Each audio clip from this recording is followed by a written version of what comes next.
Craftsman Days are here at Lowe's with big savings on the tools you need. Right now, get a free select tool when you buy the Craftsman V20 2-pack battery kit.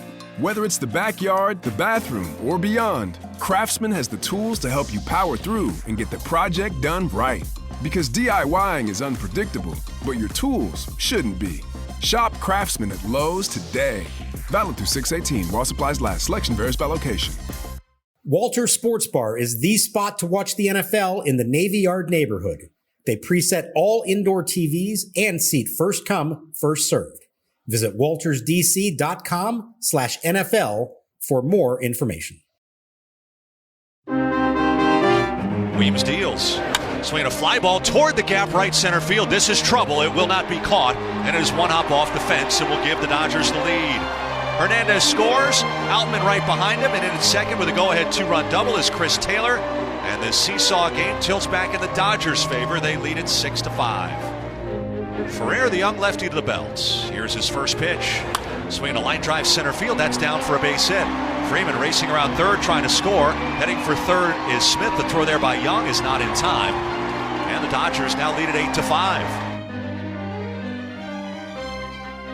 And welcome to Nats Chat for Saturday, September 9th, 2023, along with MASNsports.com Nationals insider Mark Zuckerman, who is at Nationals Park. I'm Al Galdi, host of the Al Galdi podcast. We are taping this installment of the show in the early morning hours of Saturday. This off an 8-5 Nats loss to the National League West leading Los Angeles Dodgers at Nationals Park on Friday night in Game 1 of a 3-game series in a game that featured a rain delay of an hour and 34 minutes. This was the Nats' 9th loss in 11 games. But, perhaps taping this show in these early morning hours will somehow provide clarity, provide wisdom with everything else that is going on with the Nats right now. We, over the last 48 hours, have had an avalanche of reports and rumors and developments with the Nats off the field, continuing this multi-week stretch during which there has been a lot going on with the Nats off the field.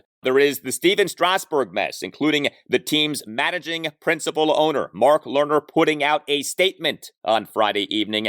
There is a Nats front office in chaos, including now the reassignment of yet another longtime Mike Rizzo guy, Kris Kline, and we have a report from Ken Rosenthal of The Athletic with multiple notable items. There's a lot going on. Mark, we had August, in which so much of the month was so good for the Nats, and now we have this month of September in which so much is not going well, and there now really is some ugliness, both on and off the field. It's been quite the dramatic departure from where things stood not that long ago, like 10 days ago.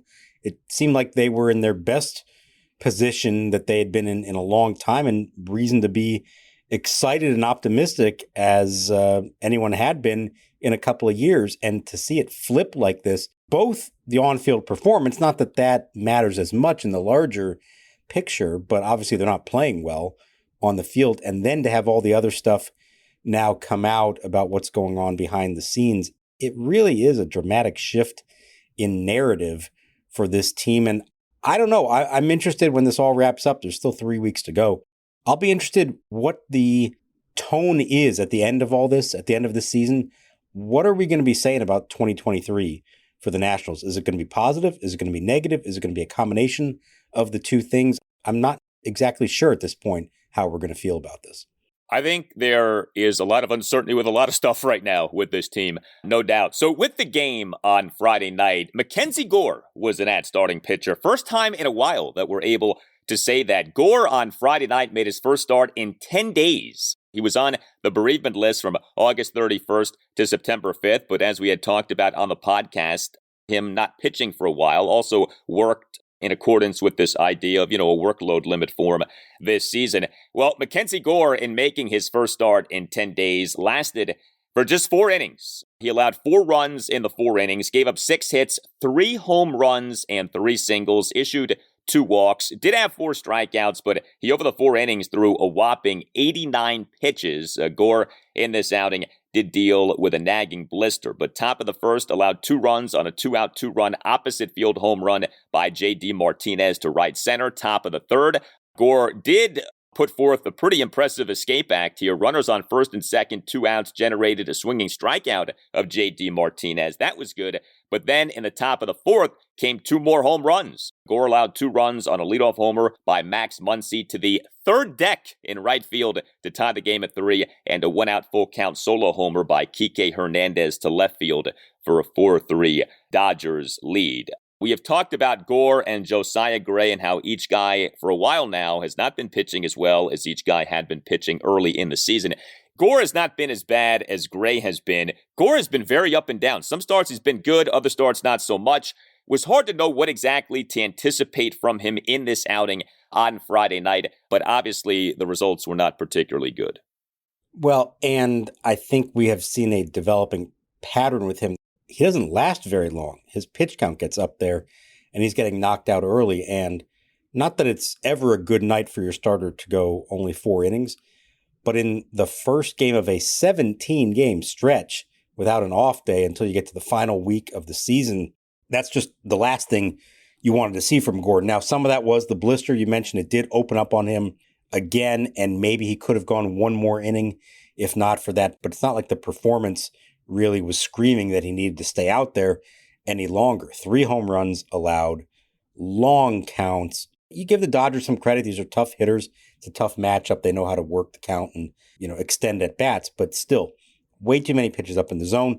And his misses, as he acknowledged afterwards, were way off, just giving them the ability just to take those pitches without even having to think about it. And I don't know if this is just end of the season and the workload's catching up to him and we're seeing this kind of thing, but boy, it would be nice to at least see 1 more really good MacKenzie Gore start before the season's over. Again, we're talking about what's the narrative going to be at the end of this season. There was a point this year that I would have said, boy, what an impressive year for MacKenzie Gore.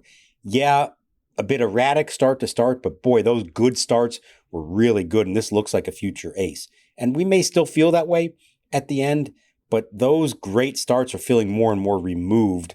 And you hate to see it end with the guy with an ERA in the mid-4s, and you're not really thinking that much about those handful of dominant starts that he had earlier in the year.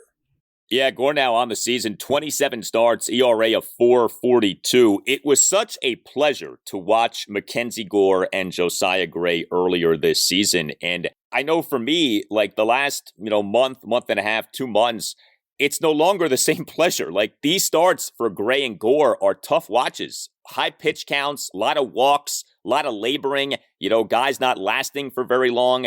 It has not been what it was earlier this season. So, the hope clearly still would be that each guy can somehow right himself to at least some extent before the end of this season. But the more we go along here, the more it kind of feels like this probably is what is going to be for these guys as the season wraps up. That they're kind of stumbling to the finish line, and just a matter of like how much more stumbling do we see. But with Gore lasting for just 4 innings on Friday night, that in conjunction with the rain delay led to something that was like the absolute last thing that you wanted to see if you're a Nats fan, given that the Nats do not have another scheduled off day here for weeks now. Davey Martinez on Friday night used 6 relief pitchers. The 6 relievers combined to allow 4 runs in 5 innings. The first 4 of the relievers combined to allow 4 runs in 2 innings. If not for Amos Willingham tossing 2 1/3 scoreless innings, this really could have been something. Mason Thompson, Robert Garcia, Jordan Weems, and Jose A. Ferrer combined to allow 4 runs in 2 innings. This was like the classic thing of, can anyone just get some outs here? These were some rough outings. Mason Thompson, top of the 5th, faced 4 batters, got just 1 out. Robert Garcia had an odd outing. He came into the game top of the 5th, bases loaded, 1 out, was terrific in this spot, induced a pop out by the Dodgers' number 5 batter, Max Muncy, then generated a called strikeout of the Dodgers' number 6 batter, Ahmed Rosario. But then Garcia, in what ended up being a 4-run 6 for the Dodgers, gave up a leadoff single, then issued a walk. Jordan Weems came into the game. He officially allowed 2 runs in 2/3 of an inning. He in the 4-run 6 gave up a 1-out, 2-run opposite field double by the UVA product, Chris Taylor, on a 1-2 pitch. And then Jose A. Ferrer came into the game. He faced 4 batters, got just 1 out. He, on the first pitch that he threw, gave up a 2-out RBI single by Max Muncy to center field for an 8-5 Dodgers lead to cap that 4-run 6th. This was tough. And again, this stretch of 0 scheduled off days for weeks, 6 relievers used by Davey on Friday night. And it very nearly was going to be a 7th because Willingham, you noticed, had a fingernail issue himself, and the trainer came out to look at him and work on it, and you thought, oh my God, if they have to pull him, the only guys left were Hunter Harvey and Kyle Finnegan. The last thing you want to do is pitch either of them trailing by 3 runs late in the game. Thankfully, Willingham was able to get that addressed and finished out the game, and a very underrated part of this game was what Willingham did to at least salvage the rest of the bullpen and allow the top 2 guys to be healthy and fresh and available Saturday if they need them. But it starts with MacKenzie Gore only going 4, so you already know you're kind of in a tough spot. And then really, I think Mason Thompson set the tone. You want him to get through the 5th inning clean, and instead he allows 3 out of the 4 batters he faces to reach, and Davey decides to pull him in the middle of the 5th inning. And so now you're matching up really early in the game. And Robert Garcia, like you said, did a really nice job to get out of that jam. The problem is he's only gone 5 innings now. And I think Davey didn't feel like he could already turn to another reliever for the 6th. So now we're going to ask Garcia, at least start the 6th. He can't finish it. Well, let's go to Weems. And there was this recurring pattern of somebody would come in, try to get out of an inning, but then have to be put back out there for another one. And they just were not able to sustain that. So it starts with the Gore outing being as short as it was. And then Thompson being really ineffective, set this domino thing in motion that it really made it tough on everyone. And it just really is not the way at all you want to manage a bullpen in a game like this. And I think Davey got stuck where he kind of had no choice but to try to keep squeezing a couple more outs out of each of them and then not able to get it and have to summon somebody else. Offensively speaking for the Nats in this 8-5 loss to the Dodgers on Friday night, Nats scored 5 runs on just 6 hits, worked 1 walk, 2 for 4 with runners in scoring position. 3 of the 6 hits were extra base hits, including 2 home runs, including a 3-run homer. So this was good to see. The Dodgers offense is outstanding. The Dodgers hit a lot of home runs, and for a while here, it looked like we might have a bit of a home run duel between the Nats and the Dodgers. But we had the former Dodger, Keibert Ruiz, he in a 3-run first for the Nats, connecting on a 1-out 3-run home run to right center field for a 3-2 Nats lead. And C.J. Abrams in a 2-run 5th for the Nats had a 2-run opposite field home run to left center field for a 5-4 Nats lead. Abrams also was key in that Nats 3-run first. He had a leadoff single to right field and a steal of third base. Unfortunately, there wasn't much else going on for the Nats offensively beyond the 2 home runs. The Nats did have a double in this game. Jacob Young in that 2-run 5th, a leadoff full count double off the bottom of the left center field wall, despite having been down at 1.12 and despite having hurt a finger on his right hand on a bunted foul ball. Friday night, not a good night for Nationals players' fingers when you think about the MacKenzie Gore blister and also what happened with Jacob Young. But I saw what you tweeted about Keibert Ruiz, former Dodger. He has had some real success against the Dodgers in a brief period of time. So at the time of the first inning homer, his season totals against the Dodgers this year, 5 for 12 with 4 home runs. How about that? He had a big one at Dodger Stadium in a win. Remember that several months ago, earlier this summer. And this was a big one, looked like it could be a big one to bounce back from the early deficit and give them the lead. The bottom of the first. He admitted he's a little extra motivated when he faces them. So good on him for acknowledging that. It's human nature. A team trades you away. You want to do well against them when you get a chance to face them. So good for him for doing that. He didn't do anything else the rest of the night, and not much of anybody did anything else the rest of the night. After the Abrams homer in the 5th, they went 0 for 15, nobody reaching base the rest of the night. And especially when they returned from that long rain delay in the 7th inning, it felt like they had just decided this night's over. We're just going to make some quick outs and get out of here. And again, human nature, you understand it. Long night, you're tired. But boy, there were some quick and very unproductive at-bats over the final innings of this game.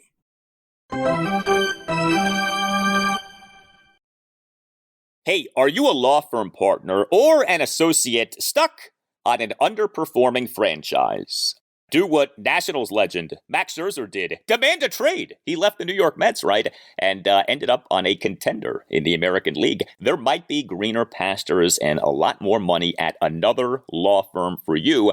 and your team at another law firm, not to mention better management and better services to offer your clients. The law firm lateral partner market is still red hot, and Nats Chat sponsor Mason Kalfas is the best legal recruiter in Washington, D.C., or anywhere. And Mason wants to help you find a new and better home. Mason Kalfas, he is the Scott Boras of legal recruiters. Put him to work for you. Mason will sit down with you and understand your practice and career or financial goals. He will confidentially discuss your candidacy with law firms that are contenders, not 60-win teams. You can reach Mason or any of his team of 7 recruiters at 202-486-3535 or email Mason at mason@zenithlegal.com.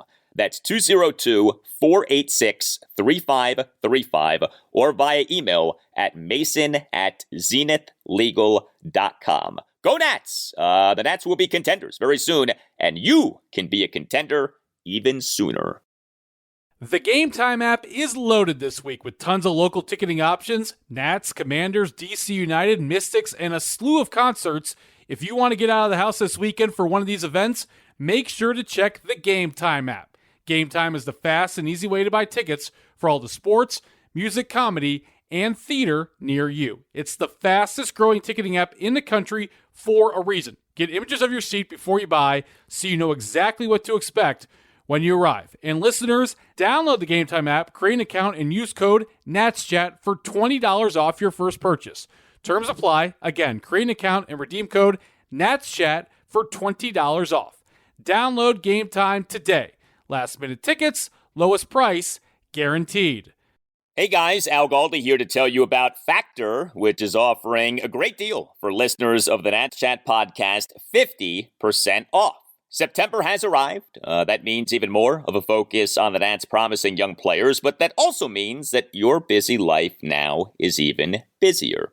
Factor is America's #1 ready-to-eat meal kit. It can help you fuel up fast with chef-prepared, dietitian-approved, ready-to-eat meals delivered straight to your door. You'll save time, eat well, and stay on track with your healthy lifestyle. Too busy this fall to cook, but you want to make sure that you're eating well? Well, with Factor, skip the extra trip to the grocery store and skip the chopping, the prepping, and the cleaning up too, while still getting the flavor and nutritional quality that you need. Go to factormeals.com/NatsChat50 and use the code NatsChat50 for 50% off. One more time, factormeals.com/NatsChat50 and use the code NatsChat50 to get 50% off.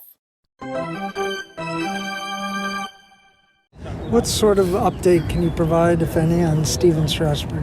Where things stand with him? Strass stance, he's not doing anything baseball-wise. I met with him yesterday. We had a good discussion. He's not going to be here today. He felt that he didn't want to distract from the opening day festivities, and he's just taking it day by day and trying to just get healthy. So we had the baseball, and now we arrive at the drama. There are sort of 2 major portions of the drama that we're going to deal with here on the show. We'll get to the front office stuff in a bit, but there is also this Stephen Strasburg stuff.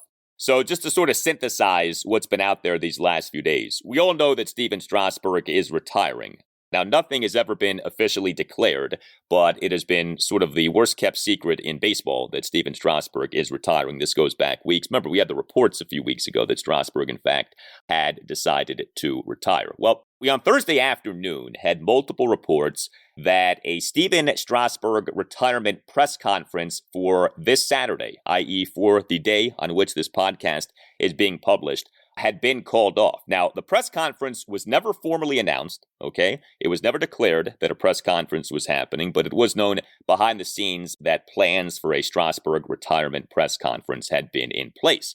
Per the reports, the presser was off because the team and Strasburg's camp, i.e. his agent, the notorious Scott Boras, still were working out what is going to happen with the contract. And if you are a Nats fan and you hear the phrase, the contract, you know of what is being spoken. The 7-year, $245 million contract to which Stephen Strasburg was re-signed in December 2019. Now, the tenor of the reporting has varied. Brittany Giroli, senior MLB writer for The Athletic, she on Thursday afternoon put out a series of tweets just blasting the Nats, in particular the owners. Quote, "It was the Nationals who approached Strasburg about retiring and paying him the full amount of his contract. Sources briefed on the matter say the team wants to change the terms," end quote. Another tweet, quote, "Strasburg signed a 7-year, $245 million deal after the 2019 World Series. He had nerve damage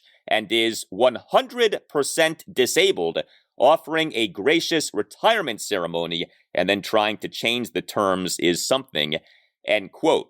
We also had from Jon Heyman, a longtime MLB insider for the New York Post and other outlets. And let's also be honest about this. Jon Heyman, known to be a guy with a very good relationship with Scott Boras, he had an item on Friday saying that Strasburg's family had actually come to D.C. for this retirement press conference. So there was that. There also was reporting from the Washington Post, which was a lot less harsh in terms of what's going on here with the Nats and Strasburg and the contract. So when the reports first came out that Strasburg was going to retire, we wondered about, well, this must mean that or at least this could mean that some sort of an arrangement has been arrived at with the contract. Apparently not. So much was this a deal over the last 24, 48 hours that Mark Lerner put out a statement that came out on Friday evening. The statement read as follows: "Stephen Strasburg is and always will be an important part of the Washington Nationals franchise. We support him in any decision he makes and will ensure that he receives what is due to him. It is regrettable that private discussions have been made public through anonymous sources attempting to negotiate through the media. While we have been following the process required by the collective bargaining agreement, behind-the-scenes preparations for a press conference had begun internally. However, no such event was ever confirmed by the team or promoted publicly. It is unfortunate that external leaks in the press have mischaracterized these events. It is our hope that ongoing conversations remain private out of respect for the individuals involved. Until then, we look forward to seeing Stephen Strasburg when we report to spring training." That was, I thought, an odd way to end the statement. So a lot to take in with this. What do you believe to be true about the Strasburg situation? Let's start just with this real quick, Al. You suggested the other day, and I think I agreed with you on this, that it would be very nice for Mark Lerner to make a public statement for the first time in a while and let us know what's going on with a variety of issues confronting the team. I wonder if in the end that was the right decision by Mark Lerner to do that or not, because this statement was not particularly well received, especially because of that last line that you just pointed out there with the "we'll see you at spring training." We'll get to all that here in a moment. I think what's important here is to consider a couple things. The information that's out there, you can imagine, would come from two different sides of this equation. There's the Stephen Strasburg side, i.e. Scott Boras, and there is the Nationals side. And I think some outlets out there have tended to emphasize what they're getting from the Boras side of the equation, and others are maybe emphasizing what they're getting from the Nationals side of the equation. And as always, the truth lies somewhere in between the two. Every once in a while, one side is telling 100% the truth, and the other side is not at all. But most of the time, there's bits of truth within both of them, and our job as journalists is to try to figure out the closest thing we can to the truth that fits in between those two things somewhere. So my sense, talking to a lot of people, what I've gathered really over a long stretch of time, not just in the last couple of days.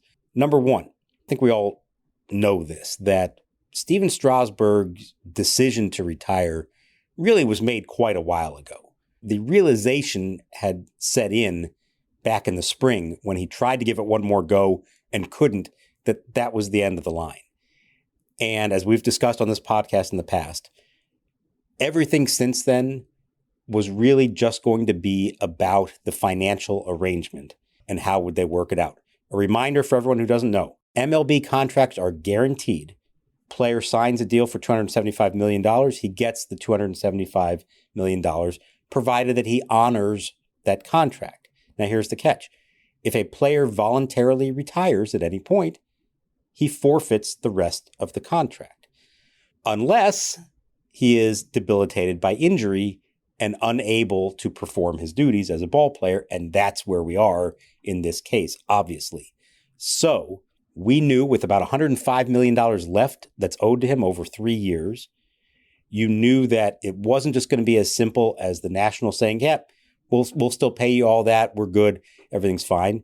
And it wasn't as simple as Strasburg or Boras saying, hey, you know what, out of the graciousness of our heart, we feel bad about how this all worked out. We're just going to give back all that money. No, there was going to have to be something worked out between the two sides to make this work. And I assumed, and I guess inaccurately, and I think a lot of people felt the same way, that once the news of the retirement decision a couple weeks ago got out, and let's be clear, that wasn't dug up by anyone. That was put out there by people who wanted it put out there because they believed it was a done deal.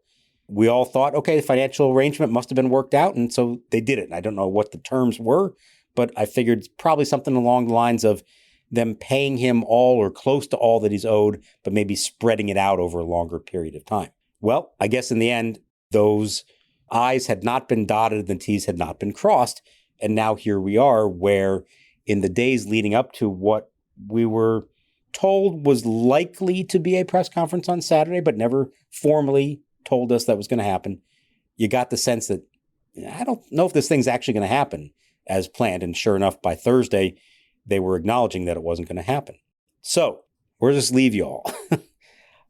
There's a lot of stuff that still has to be worked out here, to be sure.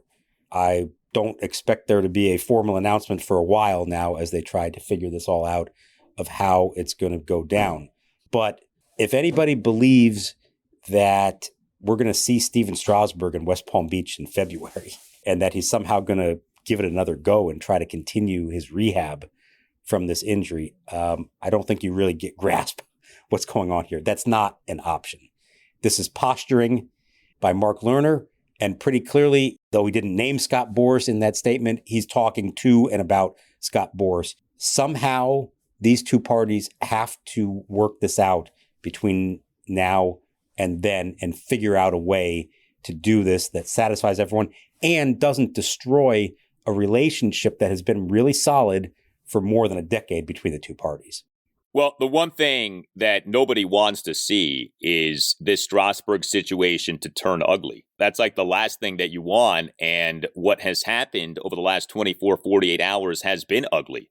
And so you wonder if we're getting to that point, a point, again, that nobody ever wanted to arrive at. There's so much here that is so fascinating. So, for years, of course, we've had the Lerners-Scott Boras relationship. And we know that Scott Boras was especially tight with Ted Lerner. And for those who remember the Dylan Cruz press conference, Scott Boras got emotional talking about how he wanted Dylan Cruz to meet Annette Lerner. And now you have Mark Lerner basically calling out Scott Boras in a statement for leaking stuff to the media, which everyone knows that Boras does. And all agents do that. I mean, that's not exclusive to Boras, but I just find that almost comical. A few weeks ago, Boras is crying about, Dylan Cruz meeting Annette Lerner, and now we have Boras leaking stuff that makes the Lerners look bad, and Mark Lerner firing back with this statement that came out on Friday. So much for the Lerners and Boras being kumbaya, In terms of Strasburg, so most people listening know this. In case you don't, he is said to have severe nerve damage. This came out in a report from the Post back on June 3rd. Severe nerve damage. The idea of him ever pitching again is pie in the sky. That's not happening. When that was put in that statement by Mark Lerner, that last line of, we look forward to seeing Strasburg report to spring training. Look, I'm not someone who is easily offended. I'm not one of these people that gets all up in arms about any little thing that can be perceived as offensive. But I tell you, that was kind of an ugly line to put in there. That almost was I don't want to say mocking Strasburg, but that was mentioning something that we all know cannot happen. He is not physically able to do that. So, that to me is not something you put in a statement like that. I did not like that. I did not think that reflected well on Mark Lerner. That almost was offensive. Why are you putting that out there? He can't pitch right now. It's been said he can barely shake hands, hold his kids. You don't put something like that in a statement. So I thought that was ill-advised. I don't know if Mark Lerner put that statement together himself. I don't know if a lawyer did that or what. But I thought that was especially strange for that to be in the mix right there. So Do you think that we're going to get a retirement press conference at any point before the end of this season? Or do you think this is something that is going to linger into the offseason? It would have to happen pretty quickly, and it would have to involve a significant simmering down of temperatures that are obviously running really hot right now. So I have my doubts that they can get it done before the end of the season. Doesn't mean it can't happen in the off season. And, whether it's a press conference or just a statement or an announcement, whatever that is, it doesn't really matter at this point. That part is all PR. And ultimately, look, they're going to retire Stephen Strasburg's jersey. He is one of the most important players, if not the most important player in Nationals history. So I think that all will happen here at some point, but I think they're running out of time for that to happen before the end of the season. And I am sure in the coming days, we're going to hear more from Boris's side in response to that last line of the statement that you mentioned. And look, I thought up to that last paragraph, no matter who you believe is right in this or what you believe Strasburg deserves to be paid or not, I thought it was appropriate what Mark said up to that point. And I thought it was appropriate for him to make a statement and try to, resolve or at least give their side of what's going on here. But that last line, it caught a lot of people off guard when they read it. And you thought, wow, did he really just say that? Now, let's be clear what he's insinuating with that. If the idea is that Stephen Strasburg, i.e. Scott Boras, wants every penny of the $105 million that he's still owed in his contract, then Mark Lerner is essentially saying, okay, if you want to be paid in full, then you have to continue to be a ball player. And that means rehabbing and showing a good faith attempt at trying to come back from this injury, which, by the way, we all acknowledge is not recoverable from, which is, what adds to this all makes it kind of outrageous to even suggest that this would happen. But that's the, legal posturing of it to say, okay, fine, you want all your money. Well, then you have to do your part now to earn it. And I don't think that's feasible in any way. Let's also just point out, even from the national standpoint, there's not a lot of logic to trying to push for any of that to happen. If Stephen Strasburg does not retire, at the end of the season, they have to add him back to the 40-man roster. And he would have to spend the entire offseason on the 40-man roster, taking up a spot that needs to go to someone else who's actually a part of the organization and has a chance to be a part moving forward, whether that's a major leaguer or a minor leaguer who has to be protected. Those are precious spots in the offseason. And to waste it on somebody who is done with his career does not help the Nationals in any way. So I want to believe that cooler heads will prevail here and they will figure something else out before it gets too far along the line, that despite whatever posturing there is there and what they're trying to insinuate about him, in theory, staying on the roster and on the 60-day IL for the next 3 years so that he can earn all his money, it doesn't do the Nationals any good to do that. It wastes a roster spot to do that. Here's your Dylan Cruz update for the game played Friday evening in Altoona, Pennsylvania. Cruz was back in center field, but nonetheless 0 for 4 as the leadoff hitter, now averaging $173 in Double-A. Harrisburg was shut out by the curve, 6-0. Now back to Mark and Al.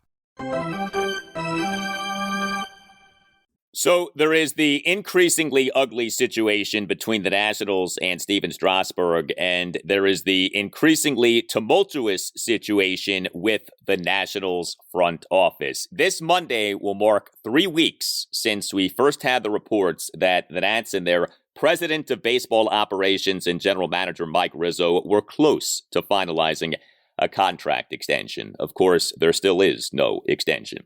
It was last Saturday morning, September 2nd, that we learned that the Nationals' longtime international scouting director, Johnny DePuglia, had resigned. It was this past Wednesday evening that we had multiple reports of the Nats having made significant cuts to their scouting department. And by the way, since those initial reports on Wednesday evening, more has come out that the number of scouts being cut, it's not like 6 or 8. It's now being said to be like 12 or 15. A lot of guys are being told that they are not being brought back. And what's also out there now is that it's not necessarily that these people are being replaced. I think there had been this presumption that, okay, people are being cut, but others will be brought in. Now it's being said, and again, right now, there's a lot of speculation and reporting as opposed to like actual official declarations, but it may be that these people are being cut and they're not all going to be replaced. So with all of that as a backdrop, we got this from Washington Post columnist Barry Svrluga on Friday afternoon. The Nats are moving their assistant general manager and vice president of scouting operations, Kris Kline, into a new role of special assistant to Mike Rizzo. Anyone who has been a sports fan for any period of time knows that when you reassign someone, especially into a role of special assistant, that is a demotion. And you're essentially putting someone off to the side because you no longer value that person the way that you once did. Kris Kline, he was hired by the Nats in the fall of 2006. He spent the next 3 seasons, 07 through 09, as a cross-checker for the Nats, and then was promoted to director of scouting in October 2009. Kris Kline and Johnny DePuglia had been 2 big-time, massive forces in the Nats front office for a decade plus. Kris Kline essentially had presided over Nationals drafts since being promoted to director of scouting. I mean, Mike Rizzo ultimately has made the calls on these drafts, but Kline has been like the right-hand man for Rizzo with these drafts. We, of course, have talked so much about the Nationals' ineptitude with the MLB draft for about a decade now. We had wondered, is Kris Kline at any point going to take the fall for this? And apparently this now is happening. So we have DePuglia out. We have Kline being reassigned. We have Rizzo still without an extension. We also had this on Friday. This came out Friday morning, actually before the Kris Kline news, a report from MLB insider Ken Rosenthal of The Athletic. Rosenthal in the report said, quote, "The Nationals, who remain for sale at a time of diminished revenue, are in a volatile place," end quote. Rosenthal in the report also wrote of why perhaps the Lerners and Rizzo still have not agreed on an extension. Now, one of the things that's out there is that Rizzo is not getting the length of deal that he is looking for. In terms of why, Rosenthal speculated, quote, "Rizzo can be mercurial, according to national sources who spoke on condition of anonymity in exchange for their candor. The team was slow to embrace analytics and has struggled to develop pitching. And Rizzo's current staff, without question, is a tad bloated. The Nationals directory currently lists 12 special assistants to the GM, a number rival execs find astonishing. Half of them are not getting renewed," end quote. And again, this came out before the Kline news, and like I just said, Kline is set to be a special assistant to GM. Interesting that the Rosenthal report actually had some negative stuff on Rizzo per sources. There's a lot of stuff right now about sources saying this, sources saying that. There's a lot of leaking that's going on right now, which is always something you get when a situation turns ugly. But wow, that's a whammy that Kris Kline is being reassigned within the organization. I think as we discussed the other day with Johnny DePuglia and with other moves, I said I would not be surprised if there is more to come, if this is just part of a larger reorganizing and changing of a lot of aspects of their front office. And I think scouting, clearly they were making changes in the Latin American department. They've made changes in the pro scouting department. And I just wondered, well, amateur scouting would seem to be something that they would want to look at as well, given the longstanding track record, as we've said, of struggles by them to draft and develop quality big leaguers for quite a while now. So I've felt like for a long time that Kris Kline is a name that could very much be in danger. Now, he didn't lose his job altogether. He's still staying in the organization, just being moved to a different role. And yeah, it's a demotion, obviously, from a role that he has done most of his life, has been essentially amateur scouting for the purpose of the draft. And he's not going to be doing that anymore. A few things here. Given what we've seen from their struggles to draft and develop at both the college, high school levels and on the international front, I think it's perfectly appropriate to look at this and say, should changes be made? Maybe it's time to try something different and get some new personnel in there. So you can look at each individual case and wonder, was this appropriate or not? And whether they're cutting positions or just hiring new people, we'll find out eventually how that all shakes out. But I don't think it's wrong or inappropriate to look at those departments and say, can we do better than we have done? Okay, so that's number one. Number two is that I think what you heard there in that Rosenthal report, that there is something to this idea that Mike Rizzo has had a lot of people working for him for a long time, some very close confidants, some people whose backgrounds are really rooted in scouting. They have analytics people. Yes, they have younger guys on the staff who help in other ways. But really, his guys are these longtime scouts that he believes in. And they have more of those types than probably any organization in baseball. So, again, I think it's appropriate to ask, is that the right way to proceed? Or are there ways to change some of this and reduce the number of those kind of assistants and maybe devote those resources to something else or a different type of front office personnel? It's hard to know without really knowing yet who the replacements are, how many there are, what the roles are going to be, how this all shakes out. So I don't want to say anything for sure until we know that, which may not come until sometime in the offseason. I'll just say I'm not terribly surprised by a lot of that while it comes across as harsh and it seems like there's some massive changes going on and they are significant, I think some of these things maybe had been due for a while and it kind of have come to a head here this year. Now, I think the flip side of that also then is what exactly does that mean for Mike Rizzo and his future? He's not signed yet. I still tend to believe that they're going to work something out here, that he and the Lerners kind of need each other and there's no alternative here that makes sense for either part of the equation. And so eventually they're going to work it out. And I think some of this is the Lerner saying to Rizzo, okay, you want to stay? Well, we're going to ask you to make some changes to your staff, right or wrong. I think something will get worked out there in the end. I don't think that relationship that's been standing for a long time is going to be broken up over this. I also don't think you would reassign somebody like Kris Kline to another position in the organization and say he's going to be a special assistant to the GM and then get rid of the GM who he now is working for. You're going to hire a new GM and Kris Kline is his special assistant. That doesn't seem to me to be the path you would take towards this. But until anything's actually done, it's not done. What is so wacky to me is, like, no doubt, the Nats drafting for so long has been bad. The player development has been bad. We've hit on that so much on this show. If you were going to address that, shouldn't you have addressed that 2 years ago when you went off on this voyage that is the rebuild and it hit everyone who was paying attention that the team had done a woeful job in the departments of drafting and player development? Why are you multiple years into the rebuild now addressing this? That to me is so strange. The timing of this does not make much sense. Usually when a team falls off a cliff like the Nats did in 2020 and 2021, that's when the change happens. You know, it's like you realize you have a problem, and that's when you start to attack the problem. That's when you fire people, you bring in new people, and, you know, you try to move forward in a new direction. In this case, nobody got fired. Everyone stayed on. And now multiple years into the rebuild, oh, yeah, I guess maybe we should make some changes in terms of scouting and in terms of how we conduct our drafts. That is so odd. That's not the way that this stuff usually goes. So that part of it to me is bizarre. I still come back to this. If you are not satisfied with the job that the team has done in drafting and player development, why are you keeping the guy who has presided over all of this in Rizzo? Like, that to me is still strange. If you feel that way about the way things have gone with the drafting and player development, to keep the guy who has presided over it, I don't know, that doesn't seem in accordance with the way that you're feeling. So, you know, there's that part of this too that is so strange.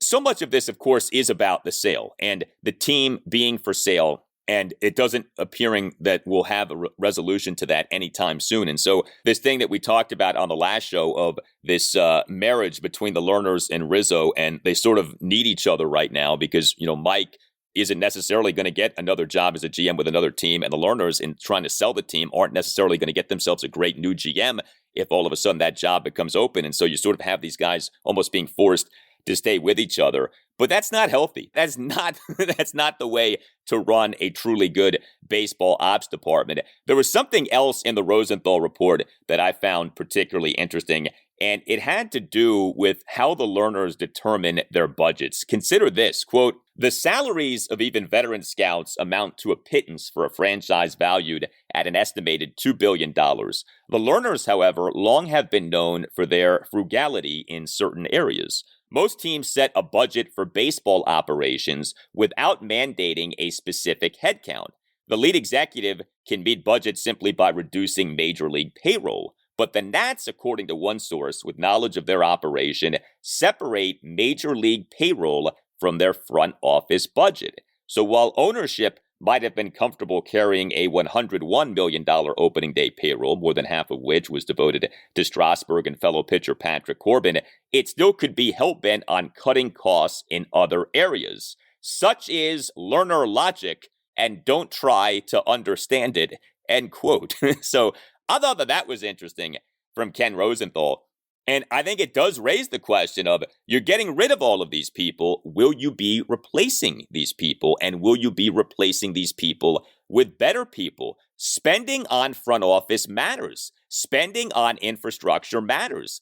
If you're going to keep up in the information arms race that goes on in MLB right now, an arms race that is led by the team that the Nats are currently playing, the Dodgers and the Braves and teams like that, you've got to spend on people in your front office. Are the Lerners going to be willing to do that? Is ownership going to be willing to do that? I think there are extreme questions in that regard right now. Yeah, 100%. You're right about all that. You know, what you just outlined there is not anything new.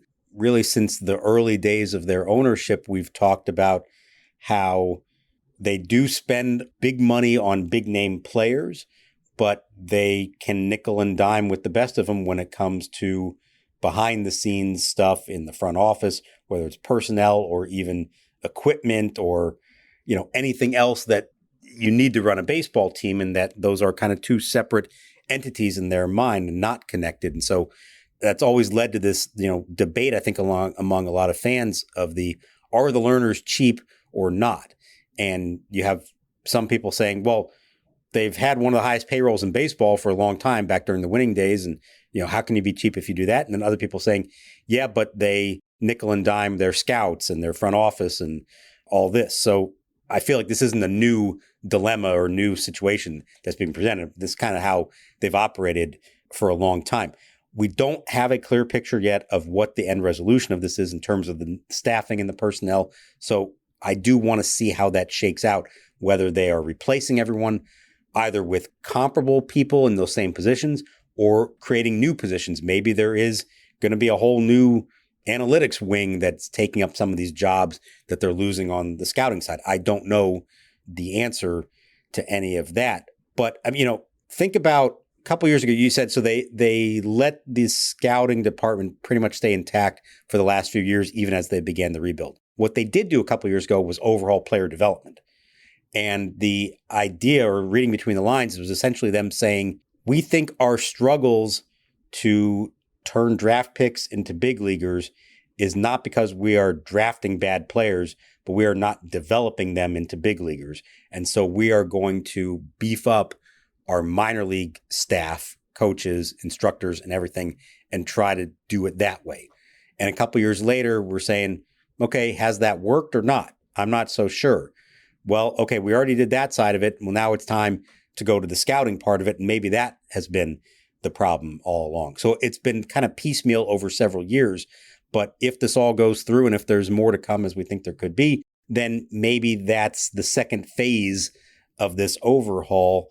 It is fascinating because how often do you see an organization do that much, make that many changes, and still have the same person in charge at the top of it? And I think that is unusual, but we have to acknowledge it's an unusual situation, both because you have a GM with a long track record who won a World Series, and you have an ownership group that has not been able to clearly state what its long-term intentions are. And so it has felt like everybody's just sort of going year to year right now until we know whether the Lerners are selling or not. But the overhaul in player development a few years ago, wasn't that more reassigning people in the organization as opposed to hiring new people? Yes, there were new hires on like the coaching levels at a lot of that kind of stuff, and adding new positions of analysts, you know, some behind the scenes stuff, some nutritionists and physical therapy kind of people to that, as well as the on-field baseball instructor. So there was a beefing up of what they acknowledged was a player development system that was not as deep as most organizations had. So with some of that, but also some moving around, Dijon Watson, who had been one of those special assistants, was then put in charge of player development and has taken a different approach to it, I think, than they had in the past. So yeah, it was some of that. And, we'll see. I don't know the answer yet, but they're clearly going to be having a new scouting director, amateur scouting director, going into next year. Are they going to promote someone who's already been within their system, who's been doing this before? Or are they going to go outside and bring in somebody new? I don't know the answer to that yet. Yeah. And again, if you were going to have a new scouting director, it seems to me that would have made sense 2 years ago, off having multiple drafts here in recent years in which you've had these super high picks. And instead it's like, well, no, those picks have been made and the rebuild is in, full force and we'll see what happens with it. But the time to do this to me was 2 years ago. Now it's just strange. The funny thing, ironic thing of it is, if you're really talking about where have they failed in the draft, it's like 2012 to 2019 or so, kind of the run of the team being great and then they were not drafting and developing good players. It's still early to know since then how they've done, but there are better early returns on these last few years of drafts than there were prior to that. So the timing, yes, is a little odd that not that anybody wouldn't have drafted Dylan Cruz in that position, but Kris Kline just drafted probably their best prospect they've had in a very long time. And now he's going to lose his job when it's not like he made a mistake on this year's draft. I don't think anybody believes.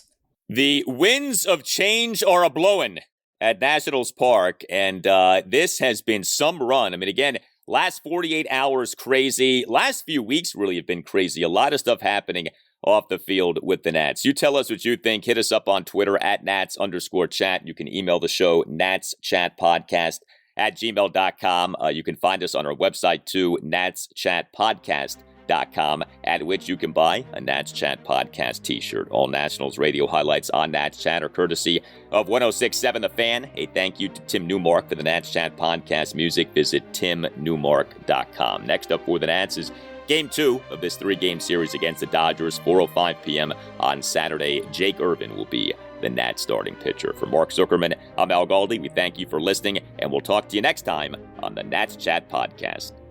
The pitch swung on, hit in the air to deep right center field. Back goes the right fielder, and it's going to be over the head, off the wall, and this ball is gone. Goodbye. It is a home run for Keibert Ruiz, bouncing back onto the field. Bang! Zoom goes Ruiz.